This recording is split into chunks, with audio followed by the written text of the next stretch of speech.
Bon, alors bienvenue pour ceux qui arrivent pour le troisième tiers de mon marathon de début d'année. Donc un titre un peu vague. Et l'objectif étant de parler d'une classe nouvelle, je gagne un peu de temps pendant que j'efface, d'une classe nouvelle d'équations de Kolmogorov non linéaires, et je vais tout de suite préciser de quoi il s'agit.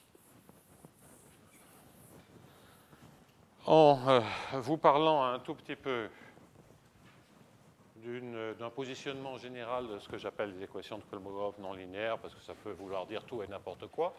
Donc un peu de zoologie. Ensuite, une réflexion rapide sur le type de problème que l'on aura abordé en prenant un cas particulier qui sera une moyenne. Ensuite, je parlerai du cas indépendant et deviner les bonnes conditions de structure. Et puis, je conclurai avec tout ce que je ne sais pas sur, et le peu que je sais sur deux moyennes ou plus, ce qui semble poser des problèmes assez conséquents. Bon, alors, Kolmogorov introduit des équations qu'on va qualifier de paraboliques, associées à des processus de Markov généraux ou par exemple des processus de diffusion. Pour un processus de diffusion, l'équation de Kolmogorov est une équation qui est une équation en temps s'écoulant de manière naturelle, positive, qui est une équation conservative, puisque dans l'interprétation stochastique, vous avez l'interprétation de la solution et la loi, et pour des raisons de cohérence, je mettrai un plus ici, BIF égale à 0, étant entendu que la matrice AJ est un demi de sigma transposé, sigma pouvant être une matrice triangulaire. On est par exemple dans RD ou dans un domaine périodique, peu importe. Je négligerai tous les problèmes à l'infini, ce n'est pas là que les difficultés sont.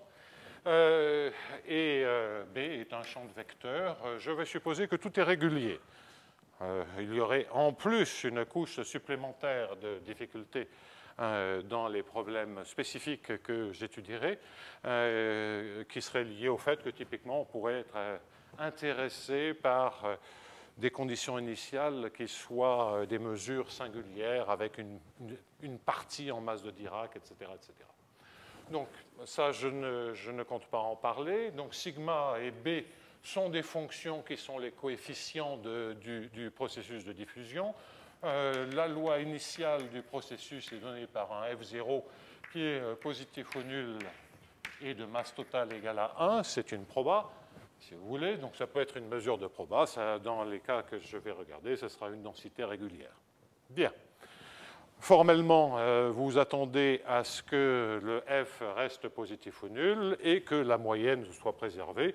Vous attendez donc à ce que ce soit toujours une probabilité, une mesure de probabilité, et c'est la loi du processus à l'instant t.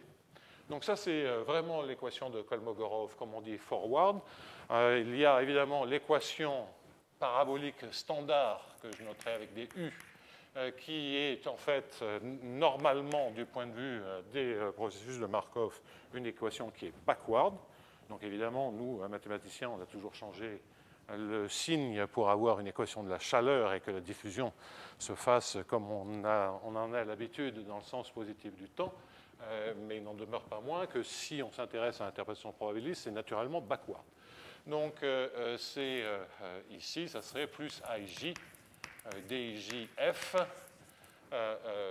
au sens de moins, et puis ici, moins BI, DIF, d'où le moins plus qui sont E, et c'est U. Donc c'est évidemment l'équation duale. Pour un problème linéaire, on peut parler de dualité. C'est l'équation duale, c'est l'équation de Kolmogorov backward, donc il y a plus plus. vous pouvez changer le sens du temps et vous avez une équation parabolique, éventuellement dégénérée si sigma transposé n'est pas une matrice définie positive. Et équation que l'on peut également appeler équation de Fokker-Planck et qui contient le cas particulier, comme cas évidemment très particulier, l'équation de la chaleur. Pour moi, une équation de Kolmogorov non linéaire, c'est pas de commencer à mettre des non-linéarités un peu partout en F, c'est de demander, et ça correspond à ce qu'on appelle les processus de Vlasov-Makin, les processus de Markov non linéaires, c'est d'avoir des coefficients, des sigma et de B, qui dépendent de F. Donc sigma, les non-linéarités, c'est sigma qui dépend de F et B qui dépend de F. Donc voilà le type de non-linéarité qui m'intéresse. Ce type de... et on peut en imaginer plein d'autres, ce n'est pas mon souci. Alors, dans ces équations de Kolmogorov non linéaires, au sens là, et si j'ai mis un crochet, c'est pour bien indiquer que ce n'est pas une simple composition de fonctions, c'est que la dépendance de sigma en f, c'est véritablement un opérateur. C'est-à-dire qu'à un f donné, ou à une courbe, une trajectoire de f donnée, vous associez une fonction de x qui est le résultat de cet opérateur sigma appliqué à f à l'instant t, à f sur 0t, à f sur toute la longueur de l'intervalle. J'y reviendrai en un instant. Toute la longueur de l'intervalle, c'est dire qu'effectivement, si je prends un temps 0, je vais regarder un horizon fini. Il y aura peut-être des résultats qui dépendront d'ailleurs un peu plus tard de la taille de cet horizon. Bien.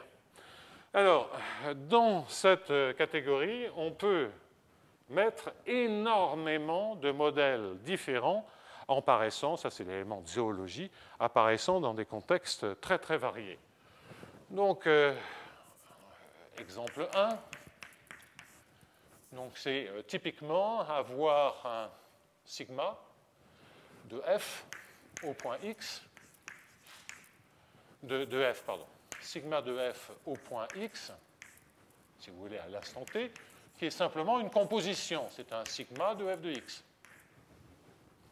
D'accord ? Ce que vous avez là, c'est une équation générale de type milieu poreux. En effet, vous avez un IJ qui dépend de f. Donc ça, c'est un exemple assez canonique de milieu poreux. Pensez en dimension 1 pour voir les conditions de structure apparaître. Vous aurez ici quelque chose qui ressemblera à du sigma carré si sigma est scalaire, sigma carré de f fois f.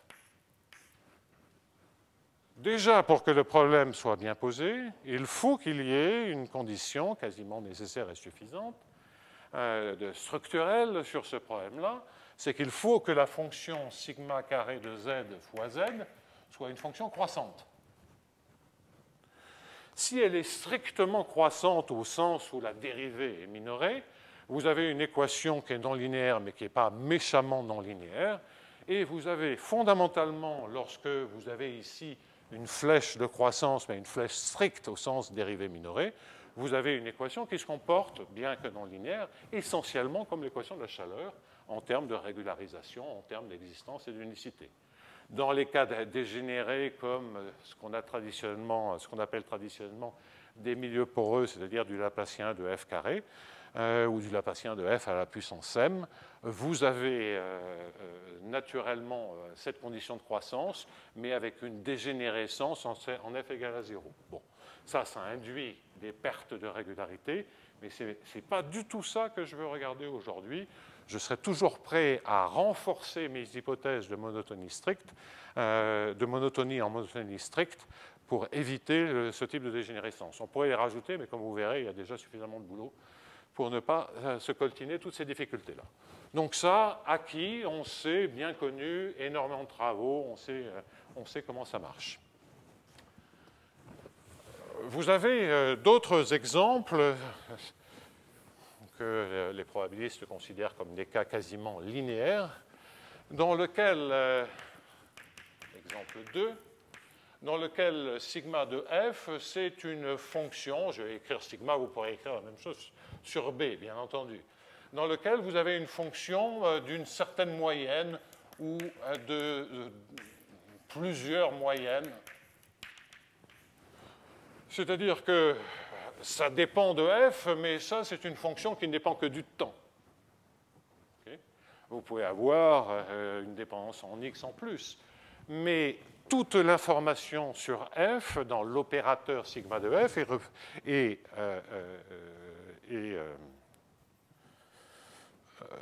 comment dire, contractée en simplement une moyenne. Donc, c'est quelque chose qui est non linéaire, mais qui est faiblement non linéaire, et de fait, vous pouvez résoudre quasiment explicitement modulo des équations différentielles ordinaires le cas d'une donnée initiale qui est une masse de Dirac. Ça, c'est parce que les gaussiennes restent des gaussiennes, du point de vue probabiliste. Donc, ça sont des cas qui sont très simples à analyser mathématiquement.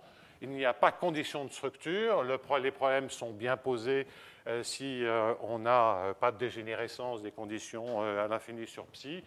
Et des modèles comme ceci, typiquement, Andy Maeda et ses collaborateurs s'en sont beaucoup servis dans leurs études que je vais qualifier de climatologie, même si l'accent que Andy met très souvent est sur des aspects d'échange océan-atmosphère.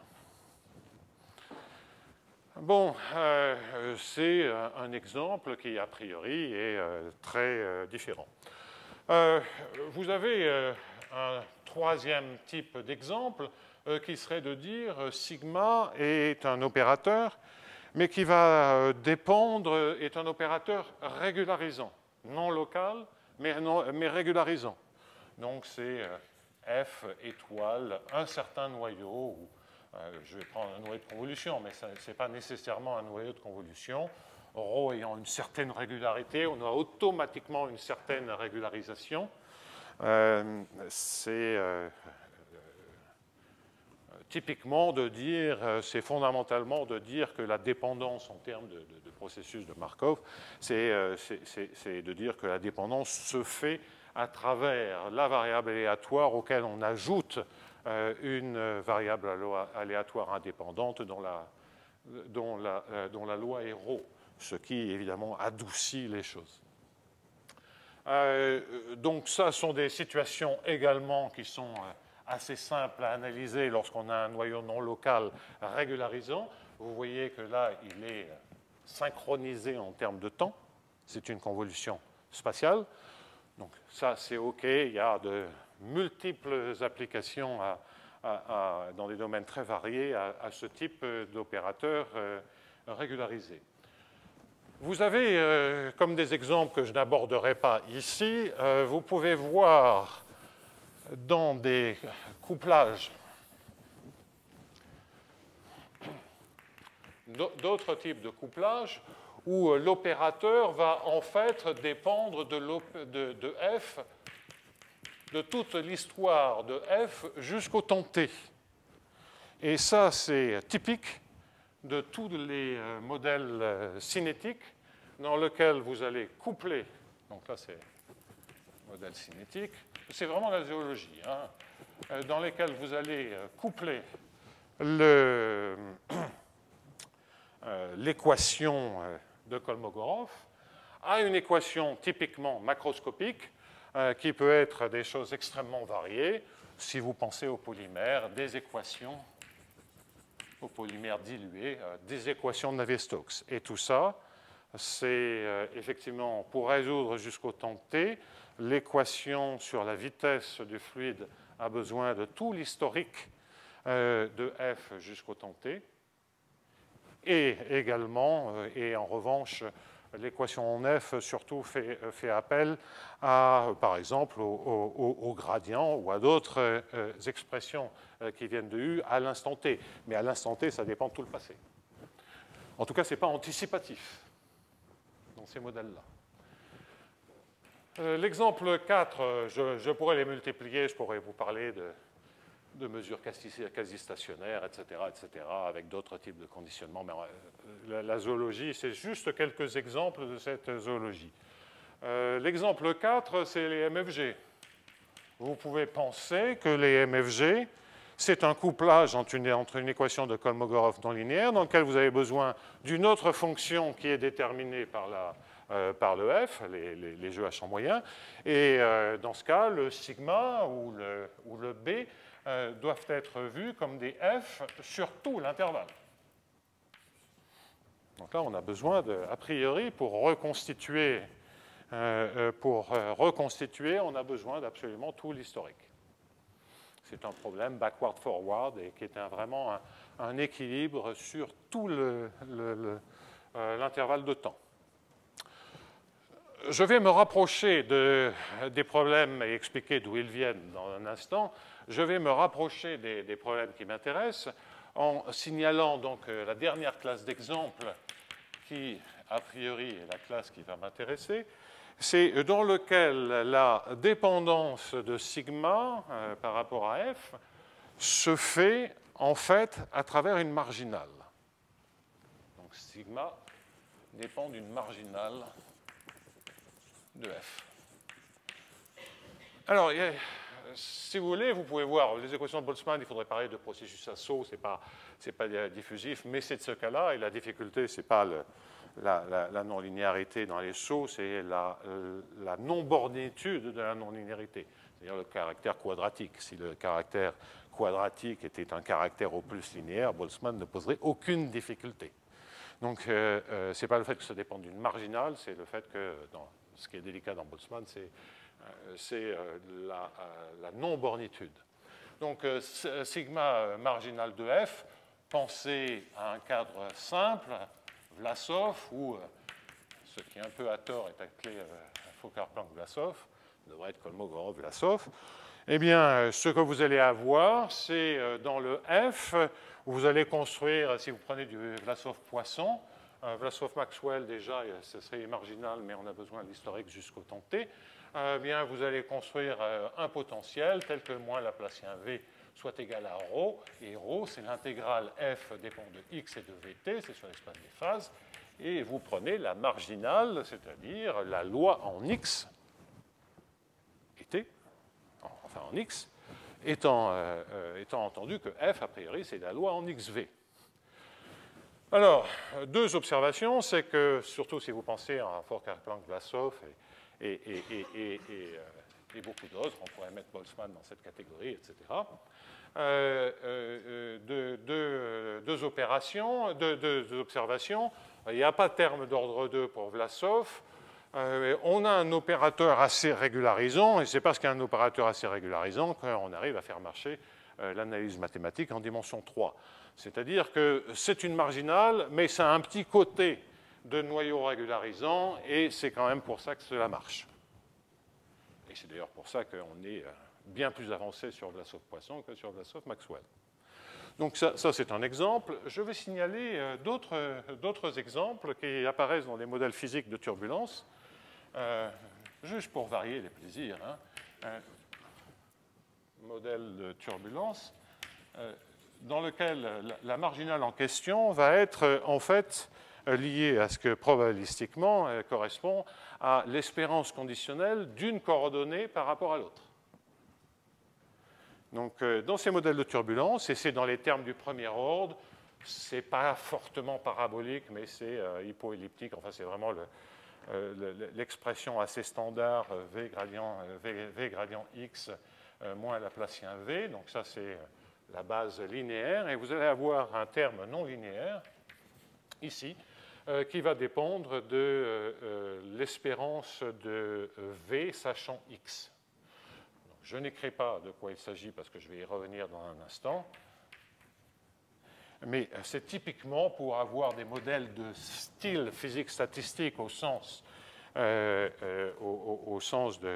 mathématiquement, ça se traduit par des processus. Et ce qui apparaît naturellement, c'est une espérance conditionnelle. Ce que cela veut dire, c'est que vous prenez deux moyennes partielles et vous prenez le quotient de l'une par rapport à l'autre.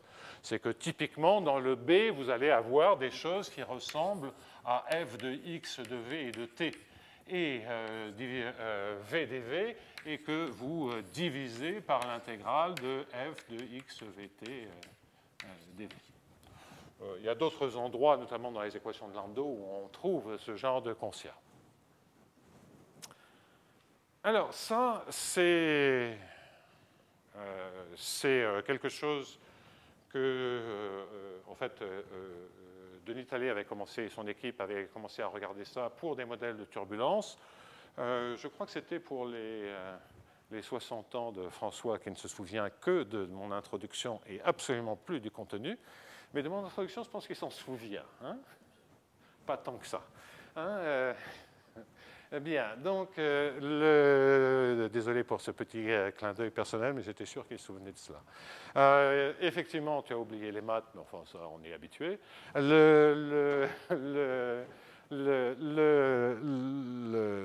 Donc, j'avais expliqué comment, même si le problème est dégénéré, donc ça, j'ai écrit l'opérateur primal sur les F, c'est évidemment l'opérateur adjoint. On avait des estimées gaussiennes par des démonstrations mélangeant analyse et proba.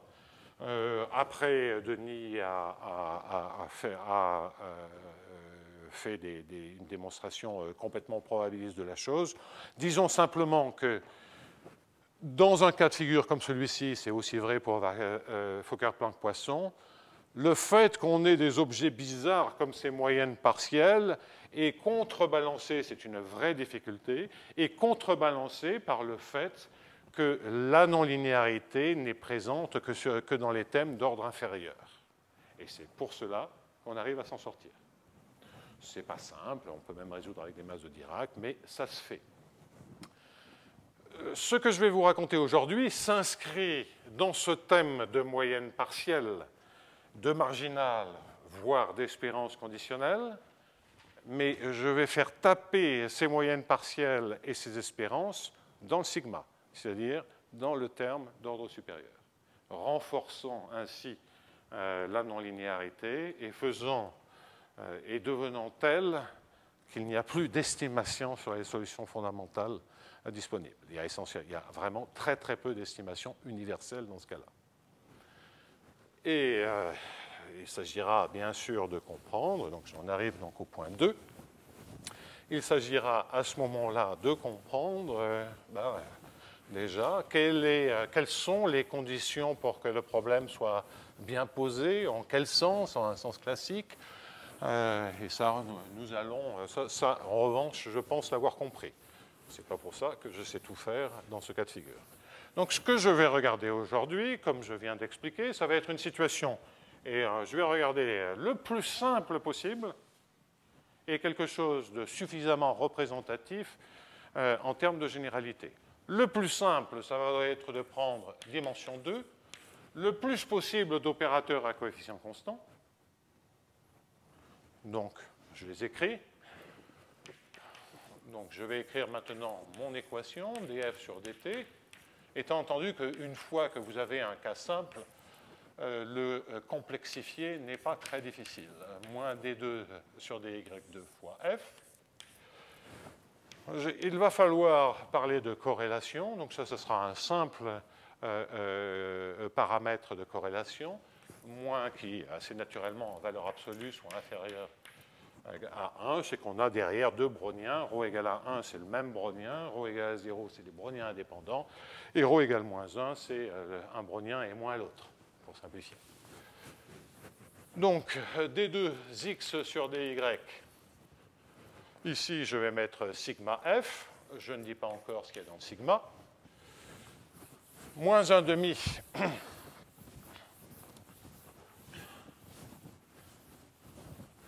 moins 1,5 sur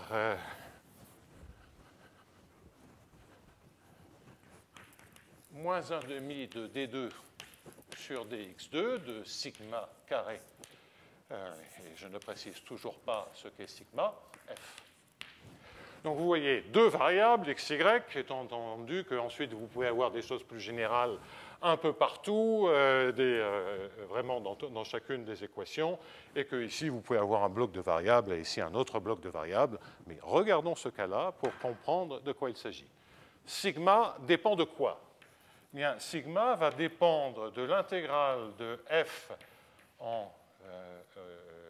par rapport à une certaine fonction psi1, mais pas une intégrale comme tout à l'heure pour les modèles, par exemple les modèles de turbulence à la Maïda, mais juste d'une intégrale en y. Donc il s'agit bien d'une marginale. Psi1, je peux en avoir m comme ceci. Et donc, vous avez compris maintenant qu'une moyenne, c'est qu'il y a un seul psi.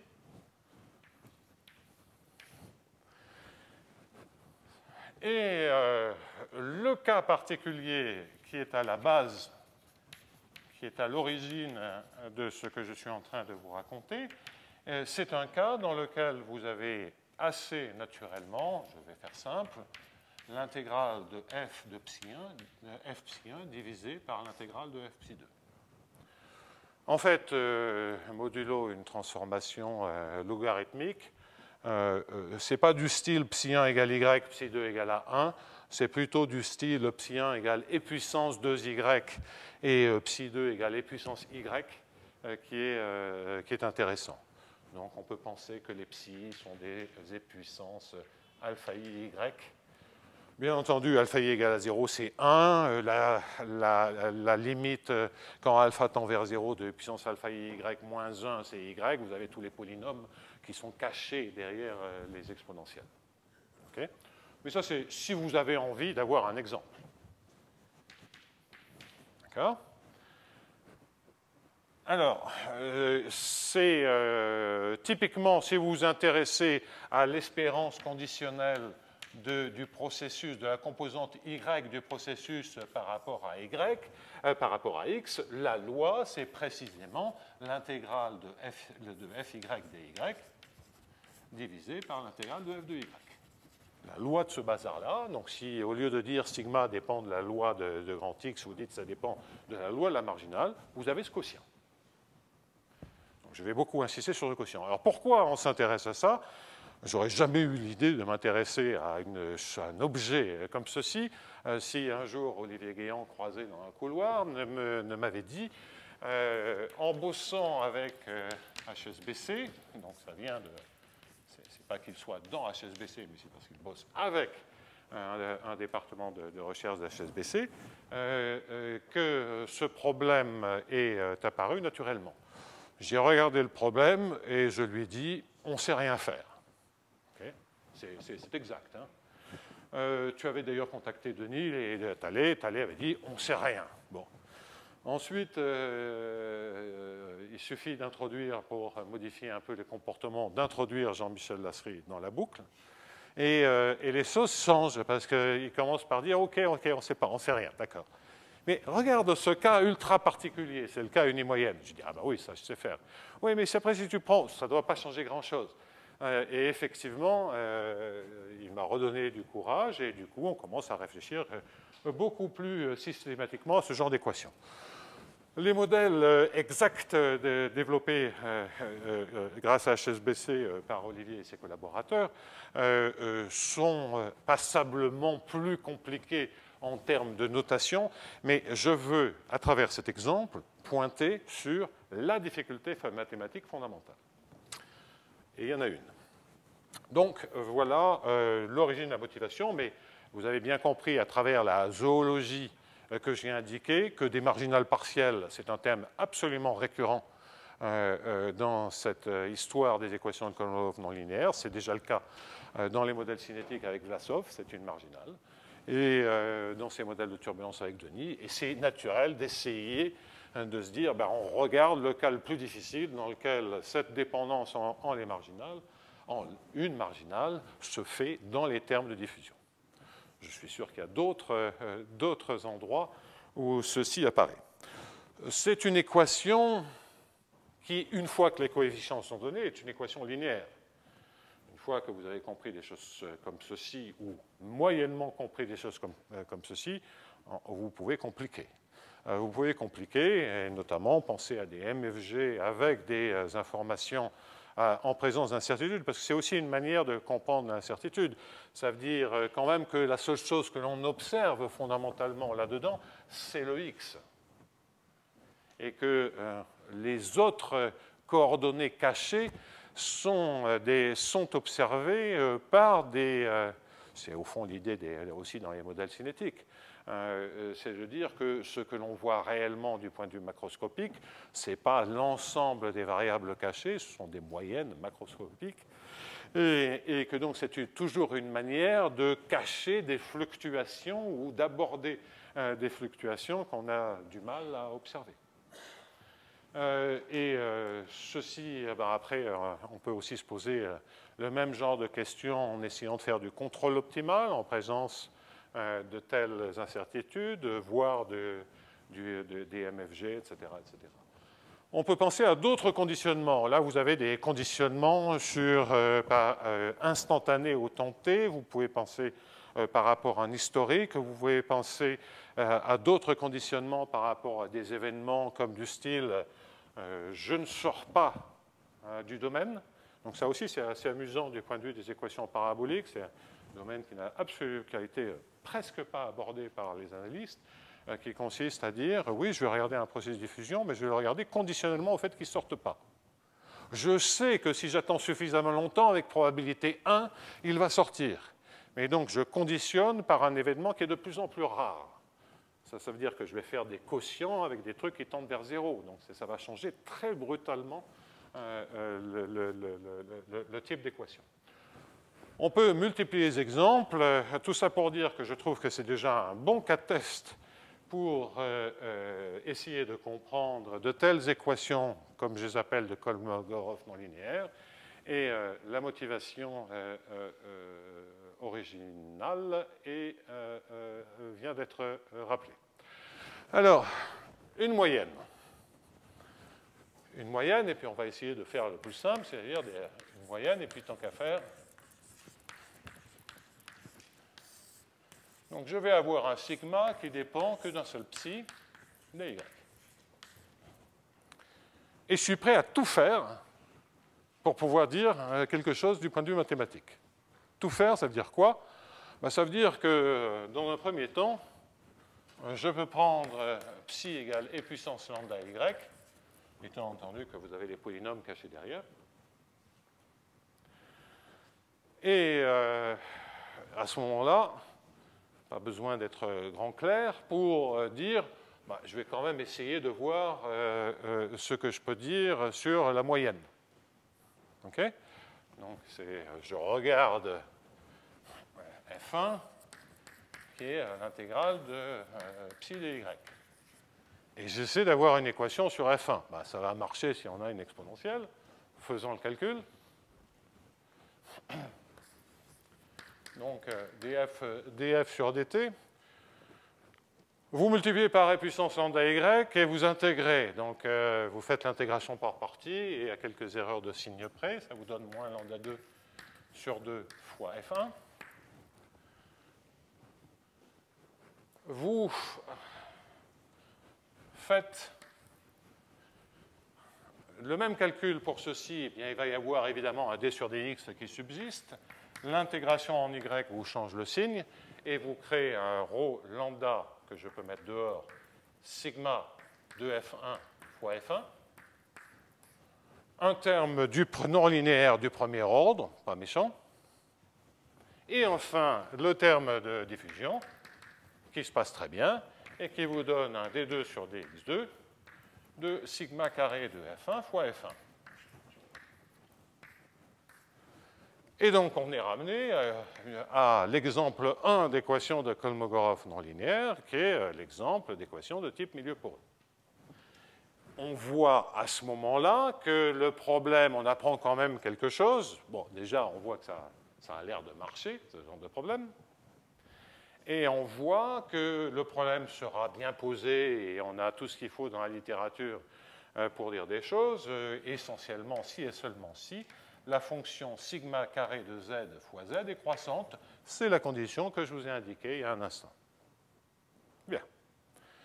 Donc on apprend deux choses. C'est que si on avait une moyenne totale, le problème serait bien posé sans condition sur sigma. On a une moyenne partielle, il va bien falloir que ce problème-là soit bien posé. Et donc ça, il y a une condition. Est-ce que ça suffit? Parce que là, ce que je dis, c'est qu'on a une unique solution F1, donc toujours, je suis toujours après à dire que la dérivée est strictement positive, minorée et majorée s'il le faut. Donc on est vraiment dans les cadres non linéaires, mais uniformément elliptiques. Bon. Il n'y a pas de dégénérescence, le sigma est strictement positif, donc on n'est pas en train de parler de loi de conservation, c'est juste une non-linéarité sur le terme d'advection. Donc, ceci va assurer qu'il existe une unique solution globale F1 qui est régulière, et que, quelle que soit la solution du problème initial, sa moyenne est bien donnée par F1. Il y a encore une toute petite couche à rajouter pour s'assurer que le F, le problème est alors bien posé. Et la réponse est oui, parce que sigma ne dépend que de F1. Donc maintenant, vous avez des coefficients qui sont connus, qui sont réguliers. Si toute la fonction sigma, tout est régulier, sigma, F1, donc qui sont réguliers. Et vous avez une équation qui, même si ρ est égal à 1 ou moins 1, va préserver la régularité si on a la régularité initiale. Si ρ est strictement plus petit que 1, on a même régularisation, c'est parabolique. Si ρ est égal à 1 ou égal à moins 1, ça reste bien posé avec simplement propagation de la régularité. Donc il existe un unique F1 régulière et ça entraîne qu'il existe un unique F régulier. C'est très naturel, hein. Les coefficients sont déterminés, donc l'équation, la solution est déterminée. Il y a juste le ρ et puis pensez ρ strictement plus petit que 1 si vous en avez envie. Mais en fait, c'est même vrai pour les cas dégénérés. Bien. Donc, je ne prétends pas du tout que ceci soit passionnant, mais on apprend quand même quelque chose. C'est qu'on a besoin de conditions sur les coefficients pour que le problème soit bien posé, ce qui n'était pas totalement clair à la base. Mathématiquement, on ne peut pas rester avec dire je prends l'exponentielle pour que ça marche bien. On se dit quid d'un psi général. Je peux faire mieux que ce que je vais écrire, mais ça va dépendre de la dimension. Et donc c'est très laid. Avec des conditions qui ne sont certainement pas optimales, parce que je n'ai absolument pas envie de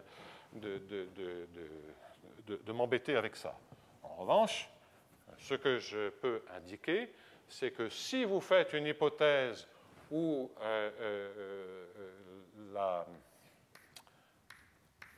que psi prime, psi seconde, en valeur absolue, sont majorés, psi est assez naturellement positif par c fois psi, ce qui est évidemment le cas d'une exponentielle, mais ce qui est le cas, vous pouvez rajouter des constantes si vous en avez envie, hein. C'est pas ça le problème, ça c'est vraiment des conditions plutôt à l'infini. Si vous avez ce genre de propriété, eh bien, à ce moment-là, tout ce que je viens de dire reste vrai. Entraîne toujours OK. Donc, ce n'est pas lié, et vous n'avez pas d'équation fermée dans ce cas-là. Alors, une manière de se convaincre de ceci, c'est de dire, je vais me concentrer sur le terme le plus gênant, qui est le terme qui est ici, qui est le terme de dérivée seconde. Eh bien, si vous refaites le même calcul, vous n'avez pas moins lambda carré sur 2 fois f1, mais ce que vous récupérez à la place, c'est moins f fois psi seconde. D'accord ?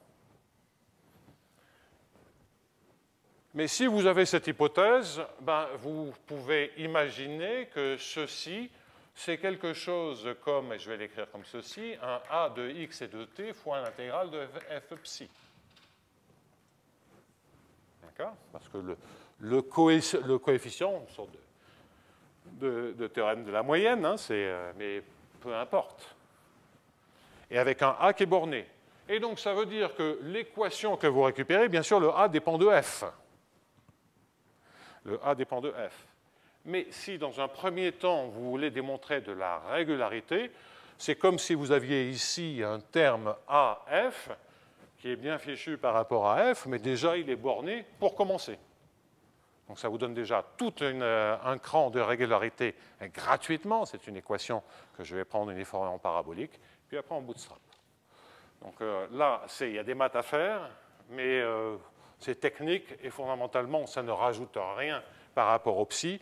Vous traitez le fait qu'on ne puisse pas fermer l'équation uniquement en disant que de toute façon, les phénomènes essentiels vont être drivés ici, et que ça, c'est un terme parabolique très fort, comme une équation de la chaleur. Bien, alors donc une moyenne, OK, et on voit que la condition qui sort, c'est celle-ci. Bon. Alors passons à deux moyennes.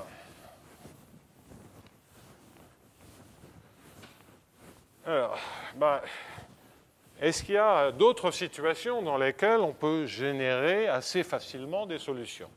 La réponse est oui dans le cas indépendant. Le cas à flûte, je n'aurais pas dû effacer l'équation. Tant pis, je la réécrirai dans un instant. Bien. Dans le cas indépendant, c'est-à-dire 3, le cas ρ égale à 0, et 2 ou m moyenne, je vais écrire la chose avec 2, mais on en aurait m, ce serait pareil.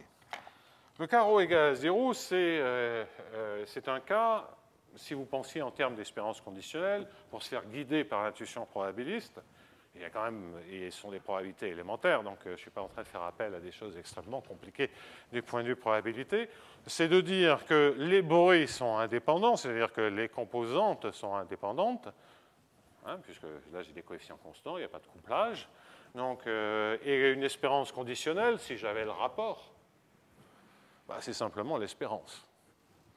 L'espérance conditionnelle d'une variable aléatoire sur une variable aléatoire indépendante, c'est l'espérance tout court. Bon, je vous assure, c'est un fait qu'on devrait, il y a un certain nombre de mines interloquées qui m'inquiètent. Bien. Alors, donc, cette espérance conditionnelle se réduit. Je ne regarde pas que des situations d'espérance conditionnelle dans ce que je suis en train de vous raconter, mais on peut peut-être inspirer une simplification. Et effectivement, le cas ρ égale à 0 et F0 aussi des composantes x, y indépendants. Ça, qu'est-ce que ça veut dire? Ça veut dire que F0 est un produit. Okay. Donc, vous avez que F0 de x, y est égal à un F01 de x fois un F02 de y. J'aurais dû mettre les zéros en haut, mais tant pis, c'est pas grave. Bien. Donc, c'est le cas totalement indépendant, parce qu'effectivement, quand vous parlez de deux composantes d'un processus qui sont indépendants, la dynamique ne les couple pas, mais il faut quand même être sûr qu'au démarrage, ils sont indépendants. Si vous connaissez avec certitude l'une des deux coordonnées en t égale à 0, en d'autres termes, si vous avez une masse de Dirac, c'est automatiquement le cas, pour l'une quelconque. Je n'ai pas envie de générer, de regarder en plus les singularités associées en temps court, mais c'est certainement faisable, associées en temps court aux masses de Dirac, et donc j'ai besoin de dire attention indépendant. Guidé par l'idée de l'espérance conditionnelle, qui est un cas très particulier avec le rapport dans lequel on a une simplification qui semble très forte, eh bien, on peut quand même tenter le coup de dire est-ce que le chaos ne se propage pas? En d'autres termes, est-ce que je pourrais avoir, chaos c'est un bien grand mot, il n'y a que deux coordonnées, est-ce que l'indépendance ne se propage pas? F1 de x de t fois F2 de y et de t. On peut essayer. Regardons. Regardons. Alors, l'équation, et pour cela je la rappelle très brièvement, df sur dt moins 1 demi de d2x d2y f moins ρ dxy de sigma f moins d2 sur dx2 de sigma carré f égale à 0. Bon, et je viens de dire ρ égale à 0, donc celui-là, on l'oublie. Bien, alors, tentons cette équation-là, et qu'est-ce qu'il faut pour que ça marche? Eh bien, on se rend compte aisément que si je regarde f1 en x, il va falloir que j'ai df1 sur dt, que j'ai moins d2 sur dx2 de f1 fois sigma carré, je vais écrire le résultat, puis après on se convaincra aisément de ce que c'est, fois F1, l'intégrale de F2 fois psi i. J'ai éventuellement une collection de moyennes. Ces moyennes sont en Y. Je tente une forme produit. Je dois avoir F1. Quelle équation? Les 1 sont passés en bas. Bon, ouais, pas grave. df2 sur dt, eh bien, vous voyez à ce moment-là, il n'y a toujours pas de ρ, que l'équation que vous avez besoin de résoudre, c'est juste l'équation de la chaleur.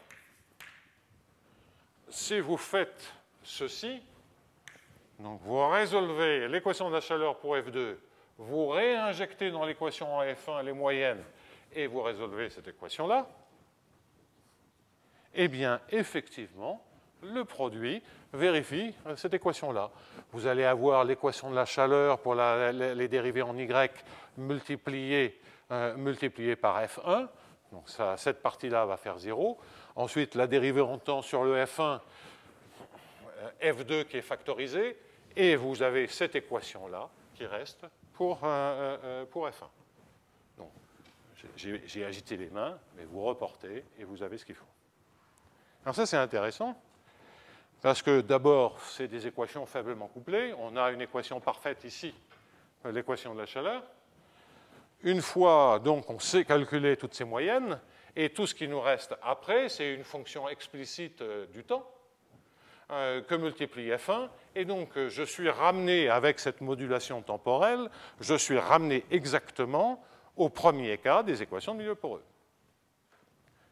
Et donc, je connais la condition de structure dans ce cas très particulier pour que le problème soit bien posé.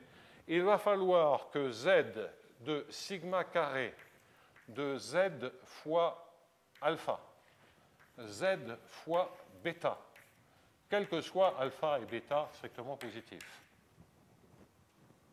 Parce qu'a priori, ça peut prendre n'importe quelle valeur. Il va falloir que cette fonction-là soit strictement croissante. Bon, là, j'en ai laissé plus que 2. Bon, M, ça serait pareil. Alors, c'est une condition qui est, a priori, un peu curieuse. Je vais la réécrire dans un instant autrement. J'aurais dû dire que tous les F sont positifs, donc chaque fois que je parle de Z, c'est un Z qui est positif ou nul. Ce qui se passe pour les Z négatifs, je m'en moque. Alors, où en étais-je ?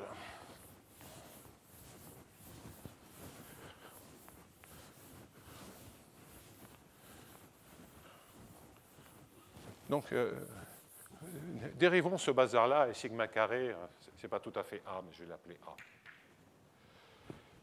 Donc,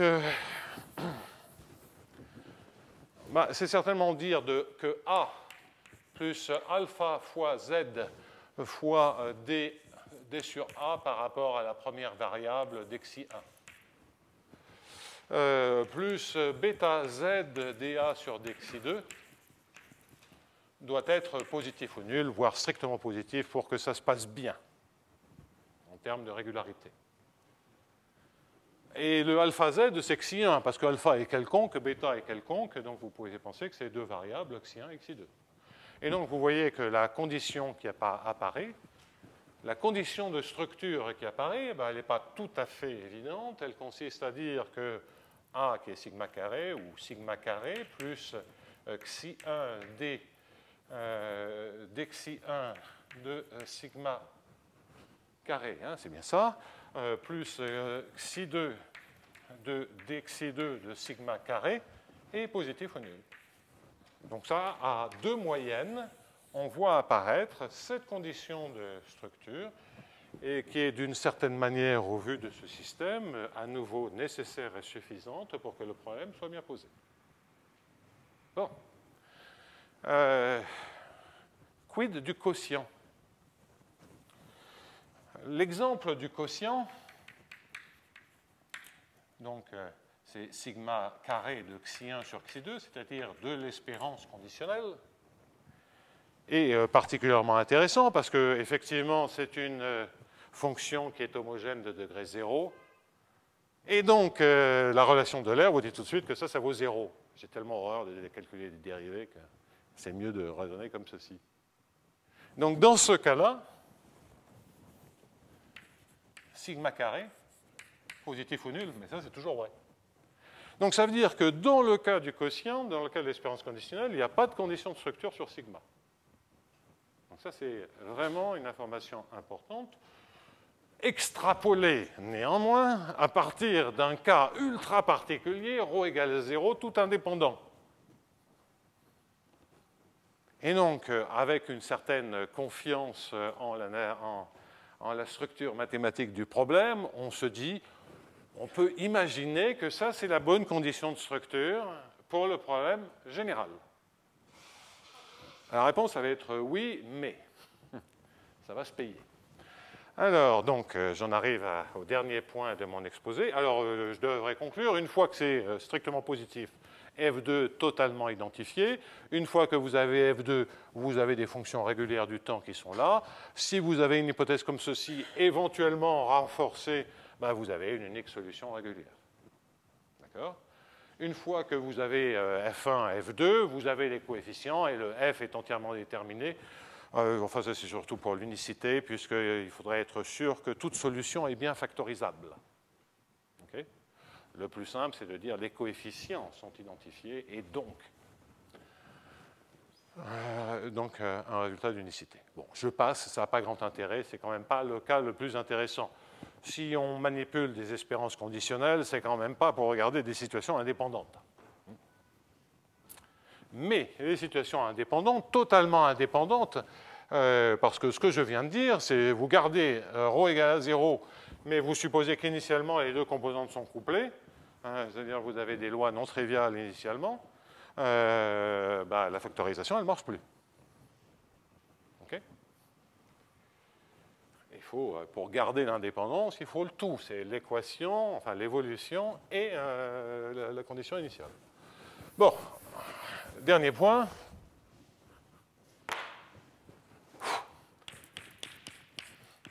De moyenne.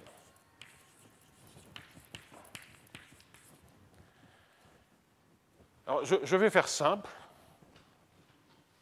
Et ce que je vais vous raconter, c'est exactement la même chose. Donc, en général, on peut prendre un ρ quelconque. Je vais présenter les calculs avec ρ égale à 0. Mais plus d'indépendance sur les F0. Simplement pour éviter d'avoir à écrire des termes d'ordre 1 qui ne changent rien dans l'affaire. Donc vous voyez, dans ce que je vais écrire au tableau, mais je répète, ce que je vais faire mathématiquement est valable pour un ρ absolument général. Simplement, les équations sont un peu moins jolies à écrire. Et je vais faire une hypothèse supplémentaire. À nouveau, une fois qu'on sait faire avec des exponentielles, il y a ces techniques pour boucher les trous, éventuellement, pour des poids plus généraux. Et donc, je vais prendre sigma de l'f de l'intégrale de f fois un e puissance alpha y, et un f de e puissance bêta y. OK ? À nouveau, je le répète, le problème, ce n'est pas avec le ρ. Le problème, c'est qu'il y en ait deux. Et un f0 qui est général, de sorte que même si ρ égale à 0, ben je ne peux pas factoriser, j'ai vraiment, a priori, quelque chose de plus méchant. Ben, si je fais ça et que j'appelle ceci f1 de x, ça fait beaucoup de f1, allez, je vais changer de notation, g1 et g2, qu'est-ce que j'ai comme équation? Eh bien, j'ai une équation qui assez naturellement relève de ce qu'on appelle les diffusions couplées. En effet, vous donc commencez par écrire la moyenne en G1. Donc, vous allez récupérer dj1 sur dt. Vous allez récupérer moins alpha carré J1 sur 2. Ça, c'est, on s'en moque complètement, les termes de premier ordre. On verra que ce n'est vraiment pas le souci si on a les bons signes là où il faut. Moins D2 sur dx2. Et qu'est-ce que vous avez ici? C'est que vous avez G1 sigma carré de G1 et de G2. D'accord? Et que vous avez une équation tout à fait semblable pour G2, avec simplement un terme d'ordre 0 qui est différent, ou un terme d'ordre 1 qui est différent. C'est vraiment pas le souci s'il y a un ρ, parce que la difficulté, elle est là. Moins d2 sur dx2 de g2, sigma 2 de g1, g2. Et donc maintenant, vous avez un système, donc vous pouvez oublier cette partie-là, on s'en moque. Vous avez un système qui présente quelles caractéristiques? C'est ce qu'on appelle des diffusions couplées. C'est-à-dire que vous avez deux densités. La diffusion d'une des espèces, et typiquement, ça a été beaucoup introduit en dynamique des pop, en fait dynamique des populations. Donc la diffusion d'une espèce est affectée par la densité des deux espèces. D'accord? Donc très naturel. C'est néanmoins un modèle de diffusion croisée sur lequel, qui a généré ces systèmes. Il y a une énorme littérature là-dessus, mais beaucoup de choses inconnues. Et je vais y venir dans un instant. J'ai observé qu'effectivement, il y avait des choses un peu absentes. C'est des diffusions croisées, et donc il y a tout un tas de cas particuliers, et j'en donnerai un dans un instant, où on sait que le problème est bien posé. Pour un certain nombre de modèles de dynamique des populations, tels que ceux qui ont été introduits initialement il y a peut-être 30 ou 40 ans par des biologistes japonais, il y a des informations supplémentaires en termes d'entropie. Mais c'est un modèle ultra spécifique avec des non-linéarités quadratiques. Enfin, ça ne marche que dans ce cas-là. Une énorme littérature, que ce soit un peu partout dans le monde. Par exemple, il vient de s'en aller, mais Benoît Pertam et son école ont beaucoup regardé ce type de modèle de diffusion croisée, et j'avoue ne pas connaître toute la littérature sur le sujet, qui est assez énorme. En tout cas, je sais les points assez importants qui ne sont pas résolus. Donc, on est à ce niveau-là et on se pose la question de ce système-là, non linéaire, est-il parabolique? Bon, question assez naturelle. Déjà, pour un système non linéaire, la notion de parabolicité est un peu ambiguë. Mais on peut déjà se poser la question de parabolique à un sens fort, hein, style Hadamard ou le style le plus fort, qui va correspondre en fait à avoir des démonstrations, à attaquer ce système par des techniques d'énergie. Typiquement L2, vous multipliez par G. Vous développez toutes les dérivées, vous allez avoir à un moment donné une matrice complète. Si cette matrice est définie positive, vous êtes bien parti pour une technique d'énergie. Pensez méthode d'énergie. Systématiquement, qu'est-ce qu'il s'agit de faire? Il s'agit de regarder la linéarisation à un état quelconque, en partant du principe que G1 et G2 peuvent essentiellement vivre dans n'importe quel état, ce qui n'est pas tout à fait le cas. Il y a des contraintes, c'est plus une zone que des états quelconques. D'abord, c'est certainement positif ou nul, mais typiquement, si vous prenez ici alpha égale 1, bêta égale à 2, f est positif, vous voyez que le 2 est supérieur au carré de ça. Donc vous pouvez avoir des restrictions à des zones naturelles sur les coefficients. J'oublie ces restrictions qui vont avec la nature du problème. On a a priori, et sans à résoudre ce système, et on pourrait se dire, mais peut-être que le système de départ, il est mieux fichu que ça. Non, c'est équivalent. Okay. Donc il faut vraiment comprendre la structure de ce modèle.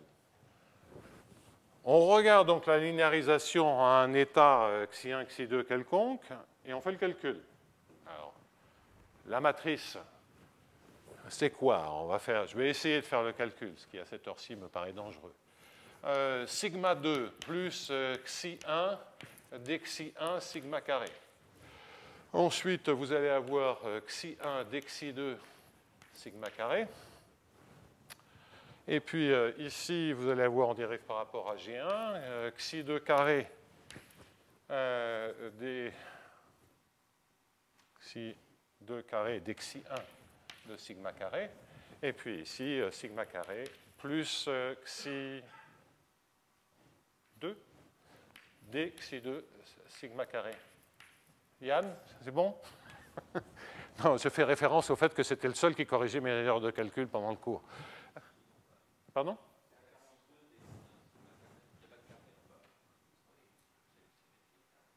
Attends, je sais, quand tu dis en bas, c'est pas...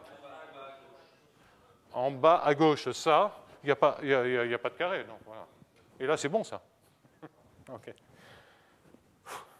Bon, alors on regarde cette matrice. D'abord, elle n'est pas symétrique. Dire que la méthode d'énergie, ça va dire que c'est une matrice qui doit être définie positive. Ce sera ça qui va faire marcher une méthode d'énergie. D'accord? Dire que c'est une matrice, que c'est défini positive, c'est-à-dire que vous ne regardez que la partie symétrique de cette matrice. Okay? Avant de regarder la partie symétrique, c'est quand même naturel de se dire quelles sont les valeurs propres de cette matrice. Bon, il se trouve que les valeurs propres sont facilement calculables et qu'il n'y a pas besoin de faire un gros calcul à cause de cette structure. Vous voyez que vous avez sigma carré ici sur la diagonale, donc c'est sigma fois carré l'identité, puis le reste est de rang 1. Donc une fois que vous avez fait cette observation, c'est toujours pareil, comment ne pas faire de calcul, hein, des fois, ça prend plus de temps que de faire le calcul. Mais enfin, comme normalement, au bout de 3 lignes de calcul, il y a déjà 2 pour moi, ça vaut le coup de réfléchir un peu. Donc, quoi qu'il en soit, donc, vous voyez tout de suite que sigma carré est une des valeurs propres. Et que l'autre valeur propre, ben, vous l'avez grâce à la trace. Et que voyons-nous apparaître? Sigma carré plus xi1 dxi1 sigma carré plus xi2 dxi2 sigma carré, c'est-à-dire précisément la quantité qu'on a identifiée dans le cas indépendant comme étant la condition structurelle pour que le problème soit bien posé. Ça, c'est strictement positif. Et ça, on a envie de dire, on espérait que ce soit la condition qui assure que ce soit bien posé. Donc, vous avez compris que moi, je suis prêt à supposer que c'est strictement positif. De là à dire que la matrice est définie positive, il y a un saut considérable qui ne sera vrai. Donc la matrice a deux valeurs propres réelles qui sont strictement positives. Et la matrice ne sera définie positive que si plus définie positive, je ne vais même pas écrire les choses, que si la dérivée par rapport à xi de sigma est petite. Donc ça se calcule, il y a une condition structurelle. Ben, si c'est petit, ça se comprend, hein, parce que grosso modo, on va dire que ça, c'est petit, et j'ai la partie définie positive symétrique du sigma carré. Okay? Bon, les conditions explicites sont... donc si sigma est presque constant, on a un système qui est uniformément parabolique au sens fort. Si le sigma n'est pas constant, pensez à nouveau au cas d'un quotient dans le cas d'espérance conditionnelle, c'est-à-dire ce point-là se vire, les deux valeurs propres sont confondues. Sigma carré. On sent bien que ça n'arrange pas. Les deux valeurs propres, mais peu importe, on n'est pas à ça près. Donc, vu ce qu'on sait faire, on n'est pas à ça près. Donc, sigma carré positif, la bonne condition de structure, parce que c'est clair que c'est ça la bonne condition de structure. Il ne faut pas tourner autour du pot. Après, on peut toujours mettre les hypothèses, c'est le problème inverse, essentiellement le seul problème inverse que les mathématiciens savent parfaitement résoudre, moi le premier, c'est étant donné la démonstration quel est le théorème. Hein. Donc, effectivement, si on dit on doit faire marcher une technique basée sur de l'énergie, on aura des conditions pour que ça marche. Mais ce ne sont pas les bonnes conditions, tout bêtement. Dans le cas de l'espérance conditionnelle, ça voudra dire que sigma est presque plat. Sigma prime est petit. Okay. Bon, alors, ces conditions sont un peu plus techniques que ça, mais je caricature un peu, c'est facile à faire. Bon, alors on se dit, qu'est-ce qui se passe si les valeurs propres sont strictement positives? Donc on exhume ces vieux souvenirs sur les systèmes paraboliques. Je me retourne vers Claude parce que je suis sûr qu'il n'a pas oublié ça, c'est qu'effectivement, il y a une condition plus faible de parabolicité pour les systèmes qui remonte à Petrovsky et qui est une condition qui va nous dire, bon, qui effectivement nous dit, par exemple, que c'est pour une équation à coefficient constant, hein, entendons-nous bien. Donc là, vous pensez que vous avez linéarisé un état constant, vous regardez la linéariser un état constant. La parabolicité au sens de Petrovsky, c'est par exemple de dire, il y a des formulations un peu plus compliquées, mais dans le cas qui nous occupe, c'est équivalent à dire que les parties réelles des valeurs propres sont strictement positives. Bon. Parties réelles des valeurs propres strictement positives, ben ça c'est certainement le cas, puisque les valeurs propres sont toutes les deux strictement positives. Et elles sont réelles. Bon. Ça vous assure, pensez Fourier, diagonaliser la matrice. Ben, vous voyez bien qu'une fois que vous avez diagonalisé, si c'est confondu, il faut faire un tout petit peu plus attention, les problèmes de diagonalisation, mais grosso modo, à part des soucis techniques sans importance, vous voyez que les modes de Fourier sur chacun des vecteurs propres vont décroître comme des puissances moins lambda 1 xi 2 fois t, moins lambda 2 xi 2 fois t, et vous voyez bien que, les parties réelles vont assurer une décroissance aussi rapide que dans l'équation de la chaleur de la transformée de Fourier. C'est-à-dire que vous avez le même type de propriété de régularisation pour un système de Petrovsky, et c'est ce dont vous avez besoin, et j'imagine que c'est comme ça qu'il est tombé dessus. C'est-à-dire que c'est ce qu'il faut pour que la transformée de Fourier se comporte bien au cours du temps. Bien. Je ne suis pas allé vérifier que c'était ça sa motivation. Donc, en termes d'équation linéaire à coefficient constant, c'est bon. Les coefficients constants, est-ce que c'est très important? Non. Parce que vous avez tout fondamentalement, comme vous connaissez dans le cadre de coefficients constants, les solutions fondamentales. Des coefficients non constants, vous pouvez vous servir, par exemple, des techniques ADN, hein, Egmont, Douglas, Nirenberg, là on se rapproche dans le temps, qui consiste à geler les coefficients. On peut localiser, on gèle les coefficients. Donc on est localement en train de dire les coefficients sont constants. Donc qu'est-ce que je suis en train de dire? Je suis en train de dire que si on a un système parabolique au sens de Petrovsky, enfin, il y a des hypothèses sur la manière dont on peut diagonaliser, ce n'est pas aussi simple que je le raconte. Donc il y a une question d'uniformité sur les représentations des matrices auxquelles il faut un peu veiller. Mais si j'oublie ce point technique, si les coefficients étaient constants, c'est-à-dire si on avait, après linéarisation autour d'un état constant, c'est clair, transformé de Fourier, on voit ce qui se passe. Coefficient régulier ou constant, même chose. C'est exactement le même genre de propriété. Donc, on sait, et je ne sais pas, certainement il doit y avoir des trucs dans la littérature, je ne sais pas où ça peut se trouver, parce que c'est quand même ancien. De tous ces trucs-là. Et donc, coefficients constants, coefficients généraux, réguliers, pas de souci. Quid du non-linéaire? Ben, non-linéaire, c'est des coefficients réguliers et du point fixe. D'accord? Mais ça ne va marcher que sur un temps court. Donc, on démontre, là j'ai quand même passé quelques étapes. Heureusement que j'avais fait ça pour d'autres raisons. C'était à un moment où je voulais regarder les trucs de diffusion croisée, un peu comprendre qu'est-ce qui se passe dans ces histoires de diffusion croisée. Je me suis rendu compte que là aussi, même pour des modèles tels qu'ils étaient écrits dans la littérature de biologie. Effectivement, on traitait des cas particuliers qui, d'une certaine manière, avaient des fonctionnels d'entropie, ou une fonctionnelle de Lyapunov, si vous voulez, ou avaient un côté uniforme et en parabolique, ou alors on construisait des solutions faibles et en priait. Et que la difficulté, me paraît-il essentielle, c'est qu'en général, ce n'est pas uniforme et en parabolique, au sens traditionnel du terme, et en revanche, ça l'est assez systématiquement au sens de Petrovski. Donc la moralité, c'est que j'avais ça en stock, que c'est ultra technique, pas difficile,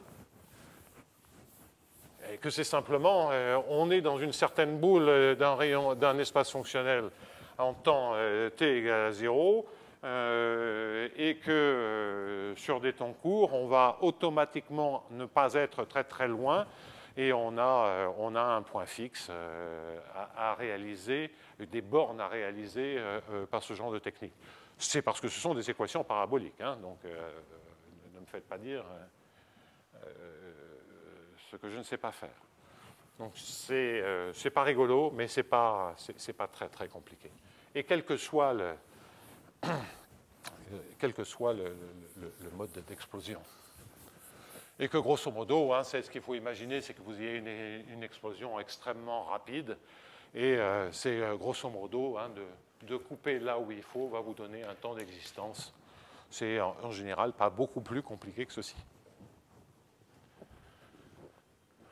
Donc, ce que l'on en déduit, et je ne prétends pas du tout vous expliquer pourquoi c'est vrai, je dis simplement que pour des équations comme celle-ci, vous pouvez penser qu'en termes de théorème à la Cauchy-Lipschitz, le non linéaire, c'est, comme je le disais, du point fixe plus des coefficients dépendants de x réguliers. Et le dépendant de x, c'est les techniques d'Egmont-Douglas-Nirenberg qui permettent de se ramener localement, par localisation, à des coefficients constants.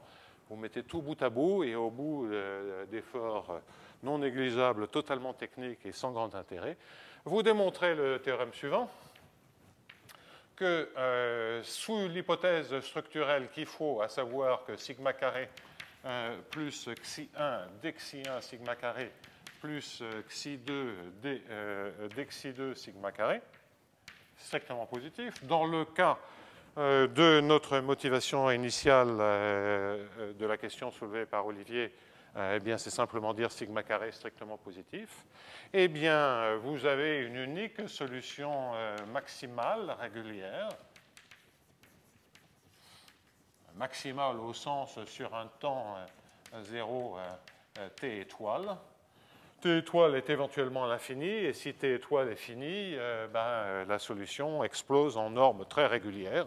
Honnêtement, je ne me souviens plus, mais c'est certainement, je crois que il me fallait C3 alpha pour pouvoir faire tourner tous les points fixes. Et vous avez la norme qui explose en T étoile. OK, donc ça va bien dans le sens, grâce à ces vieilles histoires de Petrovski, ça va bien dans le sens de dire que c'est la bonne condition de structure. J'ai été infichu de dire mieux que ça. C'est-à-dire, je ne sais pas si, là franchement, on peut regarder, oublier les G1 et G2 si vous préférez. Voilà la question réécrite autrement, et je vais la réécrire. J'ai une malheureuse estimation L2, une estimation L infini sur le quotient U sur V. Et vous prenez ceci, dV sur dt. Vous oubliez tout le reste. Après, il faudra que la démonstration, si on est capable un jour de la faire, s'étende à des cas plus généraux, des termes d'ordre 1 différents, des termes d'ordre 0 différents, mais on n'en est pas là. Donc si je prends ce cas pur, okay, en termes d'estimation a priori indépendante du temps, j'ai juste des estimations L2 sur U et V.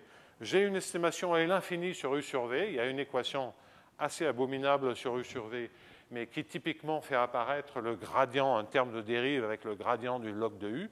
Donc, ce n'est pas un truc de régularité, mais ça suffit pour du principe du maximum. Donc, on a des bornes par-dessus, par-dessous, ponctuelles sur U sur V. On a des bornes L2, mais rien pour construire une solution faible. On a besoin d'un minimum de compacité. Bon. Sans compacité, est-ce qu'on pourrait gérer les défauts de compacité? J'en suis pas capable. Parce que ce n'est pas forcément compactifiant globalement en temps, mais pour construire une solution faible, il faudrait comprendre les défauts de compacité, et ça, pour l'instant, je n'ai vraiment pas vu de technique pour ça, les défauts de compacité, et voir comment ils sont propagés dans le temps. Je ne sais pas. Ça, ce serait pour construire une solution faible. Il n'en demeure pas moins qu'une autre question est de savoir est-ce qu'il peut y avoir un phénomène d'explosion en temps fini de solutions régulières associées à ce problème-là. J'en sais rien. Je n'ai pas d'intuition sur la chose. Il est clair que si, à un sens convenable, sigma carré est presque constant, donc si sigma carré est proche d'une fonction constante, à un sens qui est facilement calculable, vous avez des techniques d'énergie et vous savez construire des solutions globales régulières. Donc, le résultat, c'est voilà exactement où on en est. Ce problème est bien posé localement en temps, Cauchy-Lipschitz, bien posé localement en temps dans un cadre régulier. Globalement en temps, on n'a que des résultats très très faibles où sigma carré est proche d'un état constant. Très très faible, ce n'est pas péjoratif, mais ce n'est pas très faible en termes d'hypothèse sur le modèle. Bon, voilà où on en est. Comme je vous disais,